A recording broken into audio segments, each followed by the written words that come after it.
Odkryj, jak w mega prosty sposób możesz wdrożyć bota opartego o sztuczną inteligencję, na przykład czatu GPT, na Twoją stronę internetową.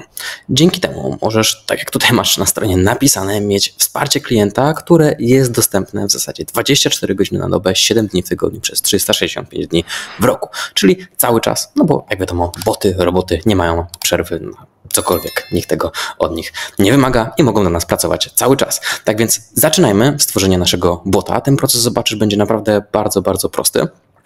A ja przeprowadzę Cię przez niego całego krok po kroku. Więc zaczynamy od założenia tutaj konta. Wejdź oczywiście na tą stronę z linku, którego umieszczam w opisie, albo wrzucę też tutaj na ekran. Dzięki temu ja Tobie daję darmową wiedzę, jak to wszystko zrobić, a jeżeli skorzystasz z jakiegoś później płatnego planu, no to ja z tego dostanę jakąś tam drobną część. Także z góry dziękuję. Tak jak wspomniałem, plany są tutaj dostępne również darmowe, bo tak powiedziałem, jeśli skorzystasz z planów płatnych, ale o tym wspomnę później. Więc zakładamy najpierw nasze darmowe konto, podajemy tutaj oczywiście adres e-mail, ja podaję tutaj mój adres e-mail, czyli kontakt@jangulczyński.pl, no i robimy tutaj potwierdź, dołącz i tak dalej. Teraz na nasze konto mailowe przyjdzie kod potwierdzający. Ja w tym czasie w takim razie zaloguję się na moją skrzynkę, na moje konto pocztowe i poczekam, aż przyjdzie mi kod aktywacyjny. Ten kod właśnie już dotarł, więc sobie go teraz kopiuję i wklejam tutaj w to okienko, no i robimy potwierdź, zweryfikuj. Nasze konto zostało już potwierdzone, zweryfikowane, no i teraz możemy już od razu przejść do tworzenia botów. W planie darmowym możemy stworzyć tylko jednego bota, no ale generalnie zazwyczaj jeden bot powinien nam wystarczyć. Tak więc zaczynamy od stworzenia bota. Tutaj musimy podać jego nazwę. Jak chcemy, aby nasz bot się nazywał? Możesz go nazwać, nie wiem, asystent bot 1, czy generalnie po prostu jak chcesz. To nie będzie widoczne na stronie. Więc ja go sobie tutaj powiedzmy nazwę, że to będzie czat 1. OK. I możemy przechodzić od razu do kolejnego kroku. I następnym krokiem jest tutaj właśnie ustawienie, czy ten bot ma być publiczny, czy też nie. Generalnie lepiej, aby on nie był publiczny na start, póki go konfigurujesz, póki go testujesz, a później można to zmienić. Jednak oczywiście, no, jeśli go nie udostępnisz, to on oficjalnie nie będzie publiczny. Tak więc, aby później nie trzeba było grzebać w ustawieniach, możesz sobie to ustawić jako publicznego bota, jako dostępnego dla wszystkich. No i robimy let's go. Zaczynamy. I teraz pierwszy krok. Co musimy zrobić? Musimy teraz pobrać dane z naszej strony. Musimy nauczyć naszego bota po prostu jakiejś wiedzy, tak, na której on ma bazować, jak on ma z nami działać, jak ma współpracować. Tak więc, żeby to nie był zwykły czat, który odpowiadając na pytania klientów będzie odpowiadał tym, czym gdzieś tam kiedyś się nauczył, tylko konkretnie tym, co Ty oferujesz, co Twoja firma oferuje, no to trzeba go tutaj nakarmić wiedzą. On musi się tego po prostu nauczyć. Więc mamy tutaj takie opcje właśnie jak full website, czyli cała Twoja strona. Możesz tu wkleić link do Twojej strony, tak? Czyli na przykład ja mogę wkleić tutaj jangulczyński.pl, a następnie dostaniemy zaraz całą listę stron, które bot wykrył, no i sprawdzimy, które z nich chcemy, aby były tutaj umieszczone. Tak więc przetestujmy sobie tą opcję i kliknijmy tutaj start. Po chwili, zły adres na początku musi być jeszcze pewnie protokół https:// dodajemy i teraz zróbmy start.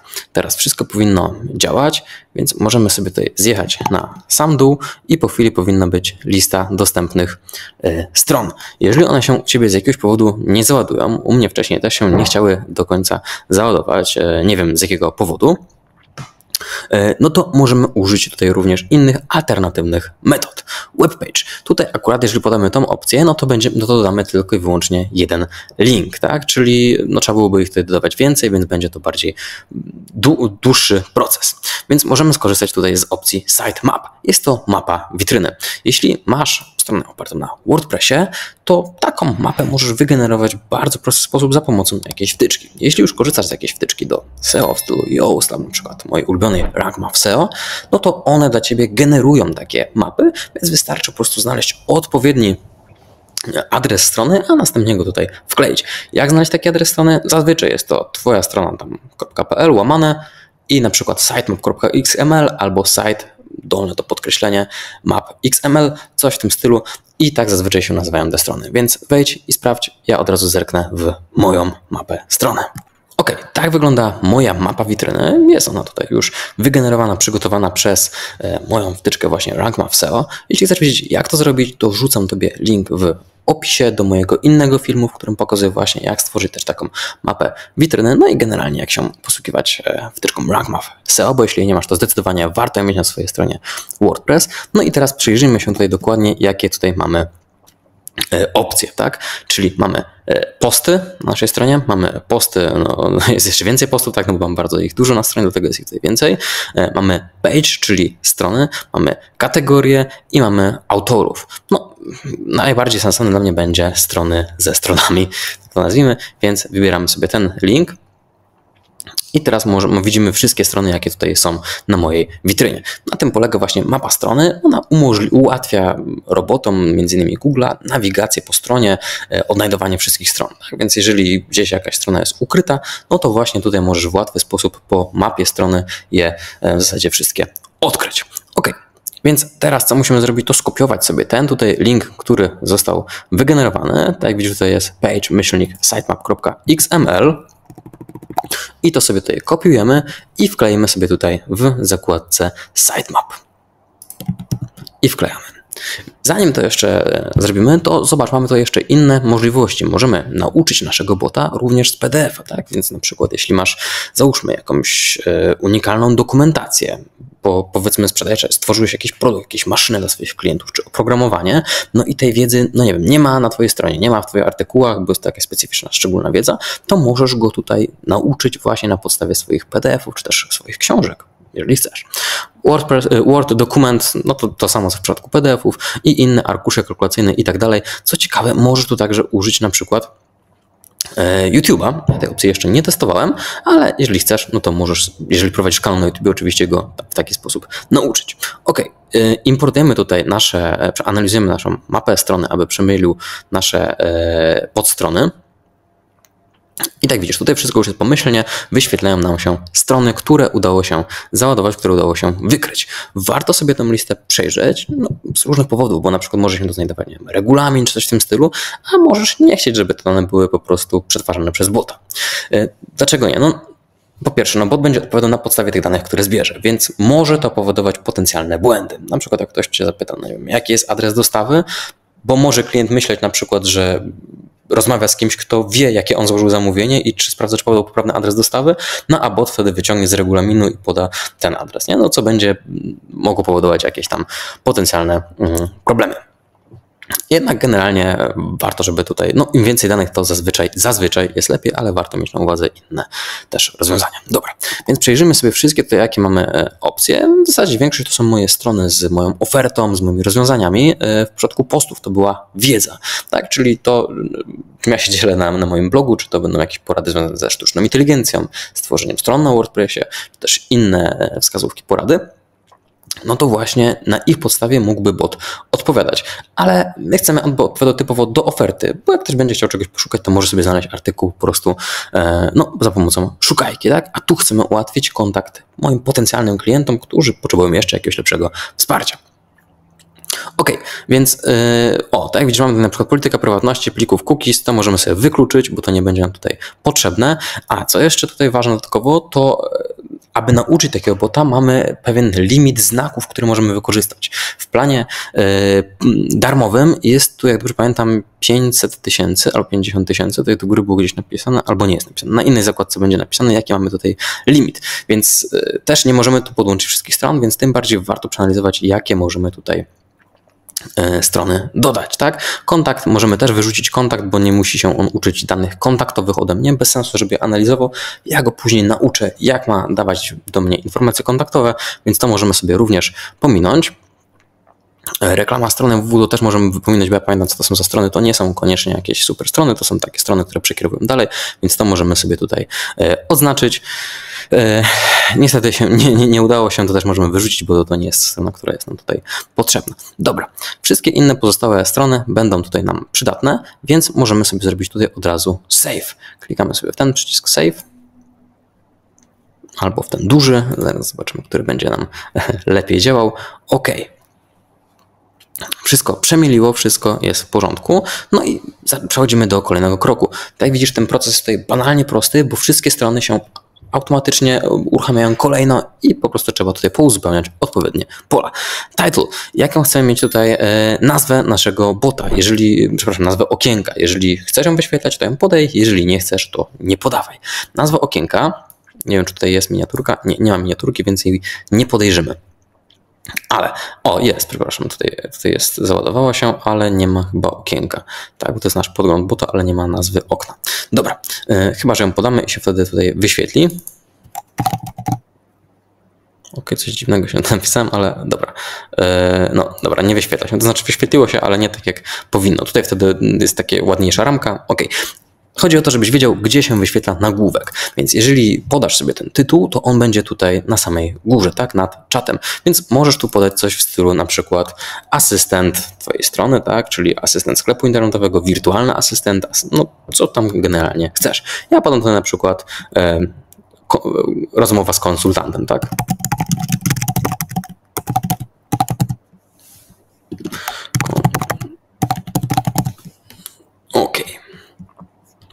I tutaj mamy wiadomość powitalna.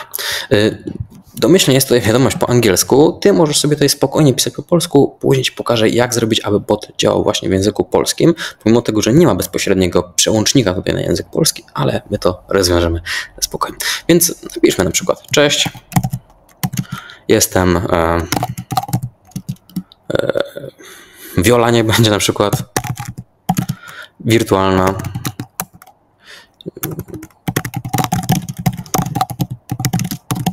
Jestem Wiola, wirtualna asystentka Jana. Tak, Jana, bo jest to moja strona, tak więc tutaj będzie tematycznie mogła się odzywać. Jak mogę ci pomóc? Dalej, mamy tutaj, jakie mamy opcje? Czy mamy pokazywać to okienko, tą wiadomość powitalną, czy też nie? Domyślnie jest tutaj po 2 sekundach i będzie ono wyskakiwało. Ja proponuję zmienić tutaj na przykład na 3 sekundy, może na 5 sekund. No to już zależy od ciebie, tak? Jak sobie to przemyślisz, jaką strategię ustawisz, to generalnie tutaj się ustawia. Tutaj będziemy mieli na dole na pasku tutaj naszego czatu takie podpowiedzi, które ktoś będzie mógł sobie łatwo kliknąć. Czyli na przykład w moim przypadku możemy tutaj dodać na przykład: potrzebuję stronę www, tak? I każde kolejne dodajemy w nowej linijce i zobacz, to się będzie w tym miejscu tutaj pojawiało. Na przykład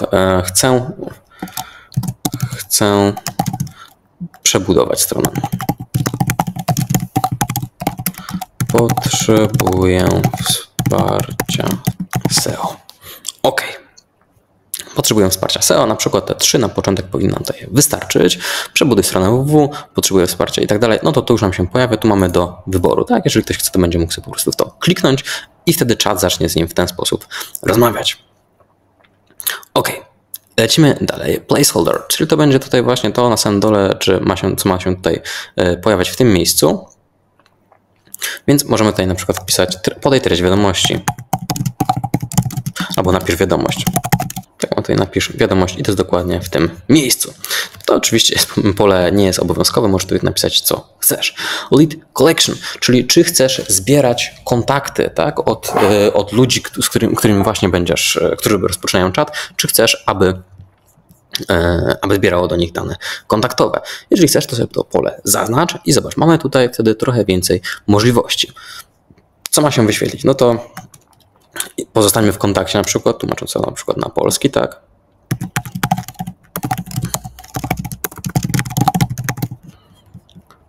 I tu mamy, kiedy ma się to wyświetlić. Możemy zrobić, że na przykład po 2 wiadomościach, po 3 wiadomościach. Po 2 wiadomościach myślę, że jest OK, no bo to znaczy, że ktoś już się tam zaangażował, to nie kliknął tak po prostu jakiegoś przycisku, więc powiedzmy, że jest to ciekawe rozwiązanie. Albo, że po prostu rozpocząć wszystkie rozmowy od podania najpierw danych, więc OK, dobra. Dalej mamy, jakie dane są wymagane, czyli czy pokazywać i czy jest wymagane tutaj, tak? Mamy name. Zmienimy sobie to oczywiście tutaj na imię. Dalej, tak, podałem odruchowo swoje imię, powiedziałem imię, dobra. Imię, tak, dalej mamy tutaj e-mail i na końcu mamy numer telefonu. Telefon, tak jak widzisz, nie jest tutaj wymagany. Jeżeli chcesz, to zaznacz tą opcję. Jeżeli nie chcesz, to nie zaznaczaj. Tutaj możesz go też wyłączyć. I dalej mamy wiadomość. To łatwo, tak jak widzisz, można sobie to przetłumaczyć i wyślij przycisk wyślij w porządku. Dalej wiadomość wysłana i wiadomość tutaj z podziękowaniem o wysłaniu wiadomości. Tak, czyli dziękuję. Dziękuję za kontakt. Możesz to napisać dosłownie co chcesz. OK. Kolor wysyłania przycisku. Tutaj możemy sobie go ustawić właśnie na przykład na niebieski, taki jest domyślnie, albo na jakiś inny oczywiście, tak? Jeżeli chcesz, może być to czerwone, zielone, no paleta barw jest do twojej dyspozycji. OK, ja zostaję przy tym tutaj niebieskim. I dalej mamy całkiem ciekawe opcje. Właśnie jak ma się kontaktować z tobą, jak ma wyglądać awatar czatu. Bo tak zwrócić może tutaj uwagę, to będzie oczywiście tak jak w czacie będzie się to wymieniało, tak? Będzie tutaj jedna osoba czatuje, druga i tak na zmianę, nie? Więc zamiast robić takiego tutaj emotki robota, który wysyła te wiadomości, możesz tutaj wrzucić jakąś twarz. Ja na przykład, możesz wrzucić tutaj oczywiście swój, tak jeżeli chcesz, żeby to było, że ty reprezentujesz czat. Ja jednak uznam, że lepiej, żeby nie pokazywać, że to ja z kimś rozmawiam, tak? Że czat mnie reprezentuje, że później nie było dziwnych sytuacji, dlatego tak sobie tam na początku nazwałem, że jest to wirtualna asystentka Viola. Więc tu przygotowałem dla niej już jakieś tam grafiki. Wcześniej wygenerowałem właśnie przez AI i tutaj sobie to pozwolę jakieś zdjęcie właśnie wrzucić. Na przykład niech będzie to. Będzie to takie zdjęcie wygenerowane jakiejś blondynki. OK. I to zdjęcie będzie teraz wyświetlane tutaj w czacie, więc wszystko w porządku. Start chat icon, OK, to będzie ta ikonka tutaj, jak czat będzie zminimalizowany, czy chcesz ją personalizować, czy nie chcesz jej personalizować. Możesz również tutaj dać na przykład zdjęcie swojego czatu, tak, aby było w sumie albo widać wtedy ikonkę czatu, albo ikonkę, no tą, którą sobie dodasz. Może być ciekawe w przypadku, kiedy dodamy twarz, bo może to sugerować właśnie chęć rozmowy, no ale to już oczywiście zależy od ciebie, jak uważasz, jak tam chcesz. No i dalej mamy kolory, tak, czyli standardowe rzeczy, które chcesz, możesz dopasować, czyli jakie ma być kolory dymków czatu, jakie ma być kolor dymków wysyłającego, tło i tego typu inne przyciski, inne tutaj możliwości. Gdzie ma być start, rozpoczęcie po lewej, po prawej, tak? Czyli czy ma być ten dymek ma być tutaj, czy po drugiej stronie. Ja teraz siebie dałem na tą stronę, ten dymek nie zostanie sobie tutaj nadal po prawej. OK. I dalej mamy, czy chcemy mieć dźwięk powitalny, tak? Czy dymek ma po prostu wyskoczyć, czy ma być też dźwięk tutaj dodany. Ja sobie tutaj któryś z dźwięków wybiorę. Po wybraniu dźwięku pojawia się tutaj taki odtwarzacz. Nie wiem, czy będzie go słychać, jak teraz kliknę. Ale jeżeli nie słychać, to musimy uwierzyć, że są, słychać je i działają. Jak dobrze pamiętam, podobał się ten dźwięk 5. albo 6, chyba to był 5. Tak, 5 myślę, że jest OK. Jak dla mnie, oczywiście ty sobie wybierz, który chcesz. Są całkiem sympatyczne. Chyba 4 to był taki trochę jak dźwięk z iPhone'a. I dalej, mamy tutaj opcję do brandingowania, tak, jakby to nazwać, czyli oznaczania swojej firmy, coś w tym stylu, nie wiem jak to przetłumaczyć na polski. Więc, ale to są opcje, tak jak widzisz tutaj, Pro, tak? Czyli czy ukryć oznaczenie firmowe Fastbota, czy nie. No nie możemy tego użyć, jeżeli masz opcję Pro, to możesz sobie to użyć. To oznaczenie będzie widoczne, właśnie tutaj o to chodzi w tym miejscu. Powered by Fastbots, tak? OK, coś w tym stylu, jeżeli chcesz, możesz to właśnie ukryć w opcji Pro. Tu jest właśnie widoczny nasz dymek, nasze okienko, jak to wygląda. Myślę, że teraz już każdy się domyśla, jak jest okrągła ikonka, no to, że rozmawiasz z asystentką. Więc niech powiedzmy tak, zostanie tutaj na potrzeby naszego testu.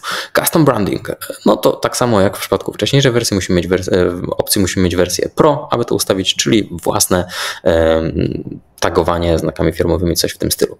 My robimy sobie tutaj zapisz, no i rozmowa z konsultantem. Możemy zrobić teraz z konsultantką, bo skoro rozmawiamy z dziewczyną, no ale dobra, już tam mam nadzieję, że nikt się o to nie doczepi, a moja asystentka AI się nie obrazi. Dobra, teraz mamy tutaj taki fajny panel z podsumowaniem. Tutaj mamy właśnie training, czyli mamy to 500 000, tak jak mówiłem, 500 000 znaków, które możemy wykorzystać w darmowym planie do nauki na jednego bota. Ja wykorzystam tutaj 181 000, czyli w zasadzie nawet niecałą połowę. Tak więc możemy tutaj dodać jeszcze jakieś treści, którymi nakarmimy, nauczymy naszego bota jakichś dodatkowych fajnych rzeczy. Tak więc na przykład pokaż się teraz tylko, jak to działa, żebyś później wiedział też, jak to możesz samemu rozbudować dalej. Wybierzmy właśnie tutaj opcję link, tam była opcja tekst i tu tak samo to zrobimy jak w przypadku poprzednich działań. Tylko tyle, że teraz właśnie widzimy jeszcze, czy jest status, czy jest zaliczone, czy jest niezaliczone, co się dzieje. Tu widzę, że jest jedna strona, coś z nią jest nie tak. Strona dla trenera personalnego. Nie wiem, co z nią się nie udało, więc możemy spróbować tutaj zrobić retrain, tak, czyli trenuj ponownie. Zaznaczamy i tu do góry mamy właśnie opcje, tak jak właśnie na przykład retrain the bot, tak. Możemy dodać nowe źródła albo usunąć. Zróbmy tutaj, żeby go nauczył ponownie. OK, i to może chwilę potrwać, on będzie się teraz jakby uczył na nowo. A jeśli chcemy dać nowe źródła, no to możemy właśnie mu kazać się czegoś nauczyć. Wejdźmy więc tutaj w mapę strony i sprawdźmy może kilka tutaj w takim razie niech będzie i powiedzmy dajmy mu tutaj opcję z kategoriami.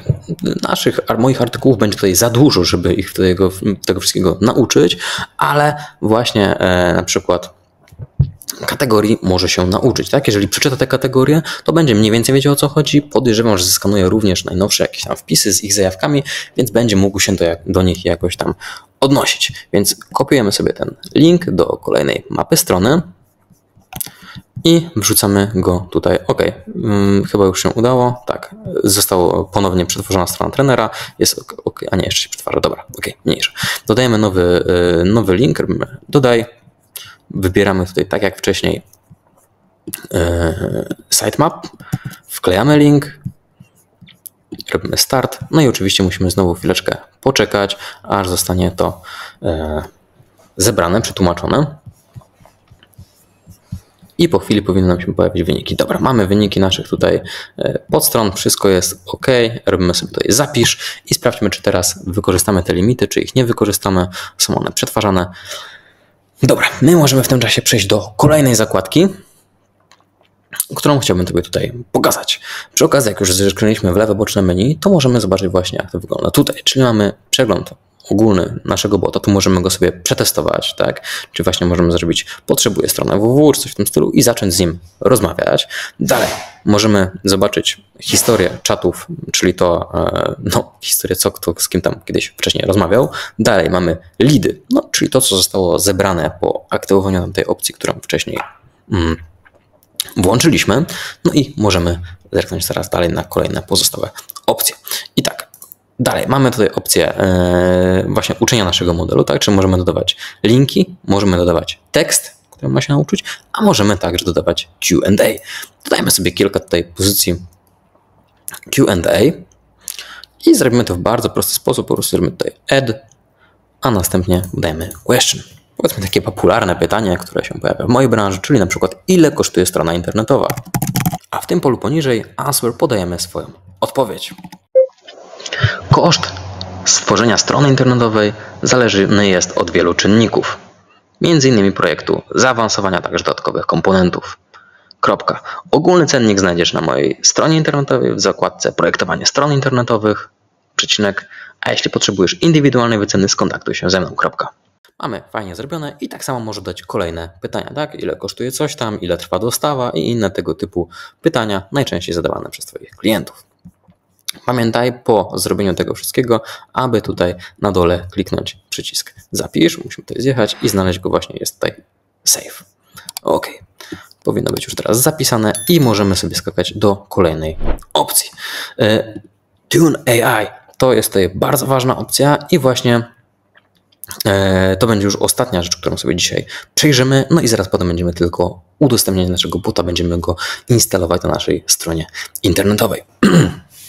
Dobra, najpierw musimy tutaj wybrać model czatu GPT, model sztucznej inteligencji, z której chcemy korzystać. Jak widzisz, nam tutaj zaproponowało GPT-O Mini. Bardzo fajnie, bo jest to najnowszy model, który wyszedł stosunkowo bardzo niedawno od czatu GPT i on ma mniejsze koszty niż inne czaty. Dlatego bardzo fajnie, że jest on tutaj dostępny za darmo, bo jest on jednym z tych mądrzejszych czatów. Tak jak widzisz, jest to czy ten najnowszy, najbardziej inteligentny model, a Mini jest chyba jeszcze trochę szybszy i daje po prostu radę. Ewentualnie w darmowym planie możemy jeszcze skorzystać tutaj z Claude'a. Jeżeli chcesz, to go sobie po prostu tutaj aktywuj. Albo wybieramy właśnie opcje jakieś płatne, tak, jeżeli będziesz mieć płatny pakiet i może wtedy się przełączyć na któryś z innych dostępnych tutaj rozwiązań. Dalej. Tutaj mamy AI Creativity, tak, czyli to na ile czat może sobie pozwolić z odchodzeniem od danych, które ty mu dałaś, tak? Jeżeli mamy tutaj ustawione na 0, no to czat może, a w zasadzie musi bazować nie tylko na tym, co ty mu udostępniłaś, nie może sobie nic wymyślić, tak? Czyli jeżeli ktoś zapyta w teorii, bazując na moim przykładzie, ile kosztuje strona internetowa, to czat nie może sobie wymyślić, że najtańszą stronę zrobisz sobie za 1500 zł, bo powiedzmy na mojej stronie są inne ceny, tak? I wtedy powinien mu wyświetlić moje dane. Jeżeli jednak ten suwak idzie coraz bardziej w prawą stronę, ten czat może sobie coraz bardziej wymyślać, coraz bardziej może odbiegać od tych danych. Tak więc najbezpieczniej jest tutaj zostawić 0 lub ewentualnie jakiś niewielki procent tutaj udostępnić. Ja bym sobie zrobił powiedzmy, no nie wiem, na 0,02, 0,05, może coś w tym stylu, czyli taki w zasadzie nieznaczący margines, ale warto to później tak przetestować, zobaczyć, czy on tutaj nie wymyśla, co on tam kombinuje, czyli coś w tym stylu możemy sobie zostawić, dobra, 0,02, naprawdę niewiele i zobaczymy, co dalej się tutaj dzieje. Ok, i przechodzimy tutaj do najważniejszego, w zasadzie możemy powiedzieć, elementu, czyli do instrukcji dla czatu, dla naszego bota sztucznej inteligencji, który będzie na naszej stronie internetowej. Od tego, co tutaj wpiszemy, co tutaj ustawisz, będzie zależało to, jak bot będzie działał. Tak więc, jeżeli powiesz mu po prostu to, co było tutaj przed chwilą wrzucone, czyli jesteś konsultantem bądź miły, czy coś takiego, no to on po prostu tak będzie działał i to wszystko. Tutaj możesz zrobić bardzo dużo innych ciekawych opcji, a niżej mamy tutaj propozycję, informacje, co można na przykład tutaj zaproponować, tak? Czy na przykład dawaj czyste, jasne, proste instrukcje, tak? Możesz tam robić i jeszcze inne opcje. Więc zacznijmy sobie od stworzenia takiego promptu, więc zacznijmy na przykład: jesteś wirtualną asystentką Jana, który jest specjalistą od marketingu, tworzenia stron internetowych i sztucznej inteligencji. Oczywiście musimy sobie zmienić na dużą literkę. OK. I dalej. Dalej musimy podać mu kolejne instrukcje, jakie chcemy, aby były tutaj użyte. Odpowiadaj w przyjacielskim tonie, krótko, zwięźle i na temat. Zanim odpowiesz na pytanie, najpierw ty zadaj jedno pytanie, przecinek, a następnie kolejne, aby jak najlepiej zrozumieć temat i potrzebę klienta. Odpowiadaj używając języka korzyści i prostych słów. Twoje odpowiedzi muszą być zrozumiałe dla 12-latka. Tutaj oczywiście nie chcemy, ktokolwiek się obraził, że odpowiedzi muszą być zrozumiałe dla 12-latka, jednak czat lubi sobie dawać czasami bardziej zaawansowane wyrazy, a tym bardziej, jeżeli mamy tutaj używać jakiejś bardziej technicznej wiedzy, no to gdyby na przykład on powiedział coś w stylu, że musisz embedować coś na WordPressie za pomocą Page Buildera Elementor, no to ktoś, kto nie miał z tym nigdy styczności, to może się troszeczkę, a w zasadzie bardzo zdziwić i stwierdzić, że taki czat jest w ogóle bez sensu. Tak więc niech on używa tutaj po prostu słów dla 12-latka, czyli dla osoby, która bez problemu komunikuje się w danym języku, jednak raczej nie ma specjalistycznej wiedzy w jakimś tam kierunku. Polecam Ci te rozwiązania, no raczej Twoi klienci będą się znali na tym, co chcą kupić, raczej, tak, bo oczywiście jeśli jesteś powiedzmy trenerem osobistym, no to każdy coś tam słyszał o odchudzaniu, coś tam słyszał o diecie, coś tam słyszał o treningu, ale czy ma taką wiedzę, żebyś ty mu zaczął mówić na przykład o diecie bezglutenowej, gdzie nie każdy wie, czym jest gluten? No niekoniecznie, więc lepiej tutaj moim zdaniem właśnie dać tego typu zastosowanie, aby jednak ludzie no, na pewno rozumieli to, co chcesz im przekazać. I na koniec wrzucamy jeszcze właśnie to, o czym wspomniałem wcześniej, czyli aby czat zawsze się kontaktował w języku polskim. Domyślnie zawsze rozmawiaj w języku polskim. Ok, i to myślę, że powinno nam tutaj na początek wystarczyć, że jest to dobre rozwiązanie. Teraz wypadałoby przetestować ten czat, naszego bota i zobaczyć, jakie potencjalne błędy wychodzą. Tak? W przypadku na przykład sklepu internetowego, na którym już konfigurowałem właśnie ten czat, powstawały błędy w stylu takich drobiazgów, na przykład, że on zwracał produkty ze zdjęciami bardzo fajnie, ale na przykład zwracał pogrubionym tekstem, zamiast napisać, że jest to regulowana ławka treningowa do ćwiczeń, no to zwracał na przykład produkt KX77XZ4, tak?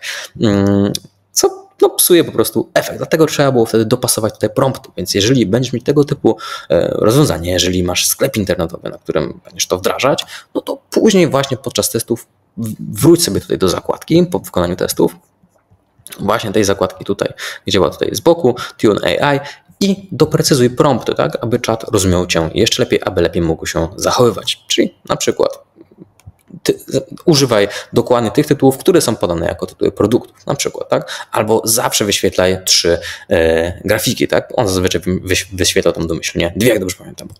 Jeszcze jeden błąd tam pamiętam, który był, to nie dawał linku do produktu, tak? Czyli ktoś pytał się o produkt, powiedzmy tam ławki treningowe, on mu proponował 2, bardzo fajnie, no ale nie dawał linku do produktu, więc klient w zasadzie zobaczył sobie obrazki, to mógł to równie dobrze wpisać w Google, a nie szukać na naszej stronie, na naszym sklepie. Tak więc później dopisałem, zawsze dawaj link do danego produktu. Tutaj warto, myślę, dopisać jeszcze jedną instrukcję, a mianowicie będzie to właśnie instrukcja w tym stylu. To też warto, abyś sobie dodała do swojego chatbota na stronę internetową. Jeśli czegoś nie wiesz, to nie wymyślaj odpowiedzi, tylko powiedz. I tutaj możemy zrobić cudzysłów właśnie. Dopiero się uczę i nie znam odpowiedzi na to pytanie. Proszę, napisz do mnie, może tak w sumie będzie prościej. Proszę, napisz do mnie na 2 kropek. I tu zamykamy. To jest bardzo dobre rozwiązanie, no bo często ktoś może zadać Ci jakieś pytanie, którego po prostu nie było w tej bazie wiedzy, tak? Czat w przypadku tutaj, jak wcześniej ustawiliśmy na 0, nie powinien nic wymyśleć, no ale żeby on tutaj wiedział, jak ma się zachować, zamiast mówić nie wiem, nie umiem, nie potrafię, coś tam i tak dalej, no to tutaj wtedy udzieli dokładnie takie odpowiedzi, jak mu dałaś w tym cudzysłowie, tak? Czyli aby skontaktował się w inny sposób. Albo możemy dopisać jeszcze ewentualnie zostaw swojego maila, bo później będziemy mogli to przejrzeć właśnie tutaj w historiach czatów, które tutaj były wyżej. Tak, tutaj właśnie mamy chat history. Ok. No, ale lepiej, żeby ktoś po prostu się z nami skontaktował, tak to zostawmy. Dobra. Mamy już tutaj wszystko w zasadzie gotowe i uważaj, żeby nie kliknąć tego czerwonego przycisku, tylko tutaj mamy po prawej stronie mamy przycisk właśnie zapisz. I czekamy, za moment powinno wszystko się tutaj wskoczyć, załadować. Jeszcze raz sobie to kliknę na wszelki wypadek. Chyba się załadowało, ale dajmy mu jeszcze sekundę. I sprawdźmy sobie najpierw jeszcze bota tutaj na brudno, że tak powiem, na stronie tutaj tej wykonawczej. Zanim przejdziemy dalej, ja sobie tutaj zmniejszę tą jego kreatywność na 0, ponieważ przed chwilą jeszcze go testując właśnie na tym bardzo niskim poziomie, który miałem przed chwilą ustawiony. Ok, zanim przejdziemy dalej, ja sobie tutaj zmniejszam kreatywność na 0, ponieważ przed chwilą zadałem mu podczas testu pytanie o hotele w Kołobrzegu i generalnie czat powiedział, jak to czat, czyli bardzo dobrze. Zadał pytanie, o jakie hotele mi chodzi, o jaki standard, w jakiej dacie, czy poszukuję czegoś konkretnego i zaczął mi udzielać odpowiedzi. Fajnie, ale powinien powiedzieć, że on nie wie nic na ten temat, no bo tak go tutaj ustawiliśmy. Tak więc wejdźmy sobie teraz w jeszcze raz czaty i zadajmy mu pytanie, ile kosztuje słoik dżemu, powiedzmy. Ile kosztuje słoik dżemu i kiedy możesz mi go dostarczyć? Znak zapytania. Ok, tutaj nam się zrobił od razu miks wszystkich wiadomości, tak? Czyli zanim odpowiem na Twoje pytania, chciałabym zapytać, czy interesują Cię dżem w konkretnym sklepie, bla, bla i tak dalej. Więc tu już widzimy, że jest pierwsza rzecz do poprawy, tak? Czyli nie odpowiadaj na tematy niezwiązane z stroną, tak? To trzeba pierwszą rzecz, którą trzeba byłoby tutaj dopisać. To jest ważne, żeby właśnie o tym nie odpowiadał. Kolejna rzecz, którą chcemy tutaj, aby zrobił, aby nie mieszał, bo tak, widzisz, on tutaj chce zadać sobie pytanie, co Cię interesuje, co do ceny słoika dżemu, tak, i tutaj nie wiem, co mam odpowiedzieć, więc skontaktuj się ze mną tutaj. Więc z jednej strony zadaje pytania, z drugiej strony mówi, że nie wie. Tak więc to trzeba byłoby tutaj poprawić, więc wracamy tutaj do naszego tutaj czatu, do naszego treningu. Jeśli pytanie dotyczy innych tematów, na przykład hoteli, produktów i tak dalej, to na nie nie odpowiadaj, kropka. Jeśli pytanie jest związane z tematem strony, to najpierw zadaj pytanie, aby lepiej zrozumieć intencje. Teraz to możemy sobie usunąć, potem używając OK i to zostawiamy. Odpowiedz dopiero, kiedy uzyskasz odpowiedź na pytanie, kropka. Korzystaj prostych słów, super, powiedz rozmiar 12-latka. Jeśli nie znasz odpowiedzi, to powiedz, że na nią nie znasz odpowiedzi. I tu dopiszemy i nie pisz nic więcej. I nie pisz nic więcej. No. Myślę, że taką instrukcję powinien zrozumieć, bo te czaty już coraz lepiej rozumieją, te prompty nie muszą być aż tak zaawansowane. I sprawdźmy teraz, czy to się tutaj sprawdzi. Robimy zapisz. I po chwili powinno być OK. Zapytajmy w takim razie może o jakiś hotel było, o słosik dżemu było. To może teraz zapytajmy go, ile kosztuje drążek do podciągania. Ile kosztuje drążek do podciągania? Znak zapytania. O, i widzisz, i teraz spoko, nie odpowiedział na pytanie, tak, więc mamy bardzo fajnie zrobione. Dopiero się uczę i nie znam odpowiedzi na to pytanie. Proszę, napisz do mnie powiedzmy, że już jest nieźle, tak, bo już wykrył, że nie należy tutaj się pod tym względem kontaktować i podaję tutaj adres e-mail, więc bardzo fajnie.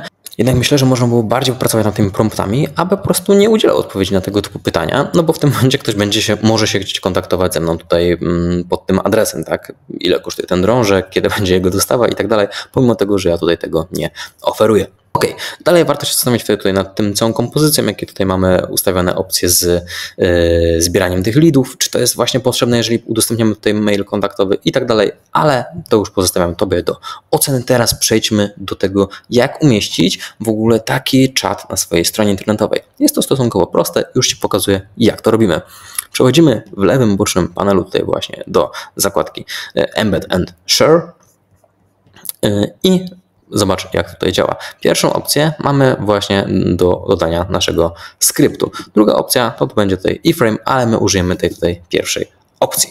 Jest tu również opcja instalacji tego na WordPressie, stosunkowo prosta, warto ją użyć w niektórych sytuacjach, niemniej jednak to dodanie tego kodu będzie sprawdzone, będzie działało dobrze, jeżeli masz jakąkolwiek stronę internetową, nie tylko na WordPressie. Więc kopiujemy sobie ten kod, przejdź na swoją stronę do panelu administratora i teraz, aby dodać ten kod, możesz wybrać właśnie na przykład opcję tutaj wygląd, a następnie mamy opcję edytor plików motywu. Jednak tutaj, zanim zaczniesz gdzieś coś tutaj w tym grzebać, warto wykonać motyw potomny. Mam nadzieję, że to wiesz, że to zrobiłaś. Jeśli nie, to koniecznie zobacz opis w filmie, tam pokażę, jest link do wideo, w którym pokazuję, jak to zrobić. Jest to bardzo ważne, aby te zmiany odpowiednio się implementowały na Twojej stronie internetowej. Druga opcja jest to użycie wtyczki, na przykład jakiś kod snippet albo coś w tym stylu. Tam możesz właśnie w łatwy sposób wkleić jakiś dodatkowy, niestandardowy kod. OK. I wybieramy sobie tutaj właśnie plik, szukamy pliku header i musimy wkleić nasz kod. Ja proponuję go wkleić tutaj w okolice tagu body, tak więc mamy tag body, jakiś option i tak dalej, i tak dalej, i tak dalej. I wrzucamy go w takim razie, możemy go wrzucić w tym miejscu. I robimy sobie tutaj zapisz. Ważne, aby to był właśnie motyw potomny, tak, czyli child theme, a nie motyw główny, bo w przypadku wtedy aktualizacji stracisz wszystkie dane. OK, jest zaktualizowane i możemy teraz przetestować, czy to działa na naszej stronie. Wejdźmy sobie właśnie tutaj na stronę główną. O, jest już dźwięk, akceptujemy ciasteczka, przerzucamy sobie mnie tutaj na bok, jeszcze raz, OK i czat nas wita. Wita się tak jak tutaj ustaliliśmy, jest ikonka właśnie tutaj tej dziewczyny, którą ustawiliśmy. Cześć, jestem Wiola, wirtualna asystentka Jana. Jak mogę Ci pomóc? Ekstra, więc wszystko działa. Możemy sobie to zacząć otworzyć i zobaczyć, jak to tutaj wygląda. Wczytał się czat, który wcześniej po prostu robiliśmy tam podczas konfiguracji, dlatego tutaj wyszła taka dziwna wiadomość, ale możemy sobie w ten sposób tutaj dalej z nią czatować. Możemy zrobić potrzebuję stronę www i tak dalej, tak dalej, tak dalej. Jednak należy tutaj pamiętać niestety o limitach, które oferuje nam tutaj wersja darmowa, dlatego ja tych czatów sobie tutaj nie będę wykorzystywał. Niech to zostanie, może komuś się przyda. Mam nadzieję, że ktoś odwiedzi moją stronę, będzie mógł się o coś zapytać, no i czat mu w tym pomoże. Tak więc to tyle, jeśli chodzi o to wideo. Było to naprawdę bardzo prosty poradnik, w którym pokazałem Ci, jak szybko możesz wdrożyć właśnie czat sztucznej inteligencji na swoją stronę internetową. Są o wiele bardziej zaawansowane narzędzia, dzięki którym możesz tworzyć tak w zasadzie lejki całe sprzedażowe, tak, czyli jakieś zachowania, że jeżeli klient powie, powiedzmy, że chce stronę, to możesz go kierować do jakichś specjalnych landing page albo umawiać go na rozmowy telefoniczne i tak dalej, i tak dalej, i tak dalej. Jednak są to znacznie bardziej zaawansowane narzędzia, no i w godzinę na pewno nie pokazałbym Ci tutaj pewnie nawet takich podstaw, jak w tym momencie, a teraz masz już gotowy czat, który możesz wrzucić na swoją stronę i z niego korzystać, pozyskując nowych klientów i oferując im wsparcie. Okej, to tyle jeśli chodzi o ten temat, więc jeżeli masz jakiekolwiek pytania z tym związane, śmiało zadaj je w komentarzu. Jeśli film Ci się podobał, zostaw lajka. Do zobaczenia w kolejnym wideo. Cześć!